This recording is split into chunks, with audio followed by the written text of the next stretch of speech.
Good evening everyone. শতাব্দীর কিচেনে আপনাদের সবাইকে স্বাগত জানাই। আজকের রেসিপি অনুষ্ঠান বাড়ির মতো পেঁপের প্লাস্টিক চাটনি। এই পদ্ধতিতে বানালে পুরোপুরি অনুষ্ঠান বাড়ির স্বাদ বাড়িতে পাবেন, আর খুব সামান্য উপকরণ দিয়ে খুব সহজে হয়ে যায়। মাত্র 10 থেকে 15 মিনিট সময় লাগে এই রেসিপিটি বানাতে। তাহলে চলুন শুরু করা যাক আজকের এই সহজ এবং সুস্বাদু রেসিপি।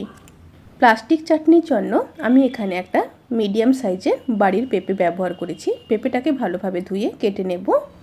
পেঁপেগুলোকে খুব ভালোভাবে ধুয়ে নিয়েছি এবং ভেতর থেকে বীজগুলোও ছাড়িয়ে নিয়েছি একটা স্পুনের সাহায্যে।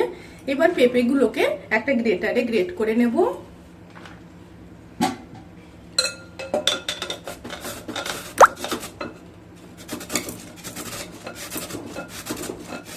পেঁপেগুলোকে গ্রেটারে গ্রেট করে নিয়ে তারপর ফিরে আসছি। সমস্ত পেঁপেকে গ্রেটারে গ্রেট করা হয়ে গেছে। এবার চলুন মূল রান্নায় ফেরা যাক। এবার কড়াইতে সর্ষের তেল দিয়ে দিলাম, একটা শুকনো লঙ্কা, একটা তেজপাতা, হাফ চামচ কালো সর্ষে দিয়ে একটু নেড়ে নেব। এবার পেঁপেগুলোকে দিয়ে দেব।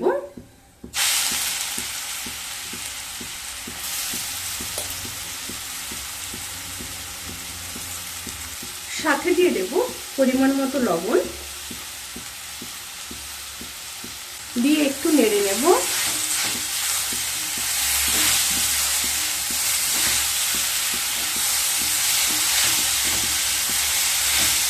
একটু নেড়ে নিলাম। এবার ঢাকা দিয়ে লো স্টিমে 1 থেকে 1.5 মিনিট রান্না করে নেব।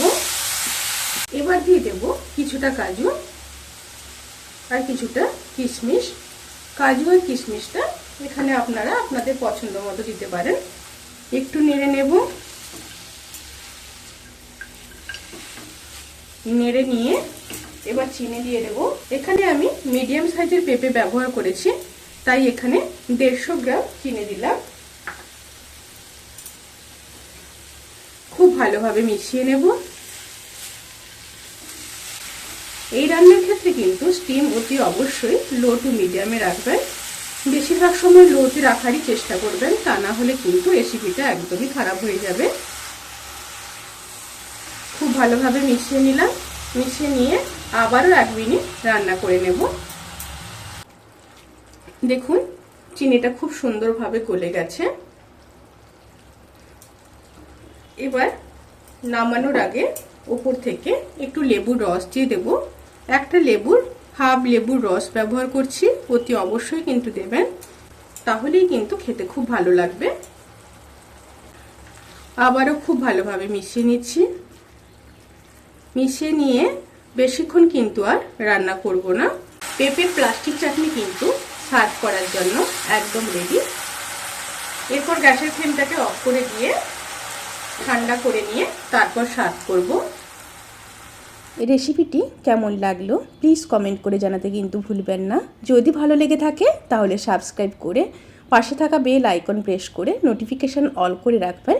তাতে করে আমি যত রেসিপি দেব সমস্ত লিঙ্ক আপনাদের কাছে পৌঁছে যাবে। আপনারা সবাই ভালো থাকবেন, সুস্থ থাকবেন, সাবধানে থাকবেন। আজকের মতো এই পর্যন্ত। পরের ভিডিওর জন্য অপেক্ষা করুন। টাটা।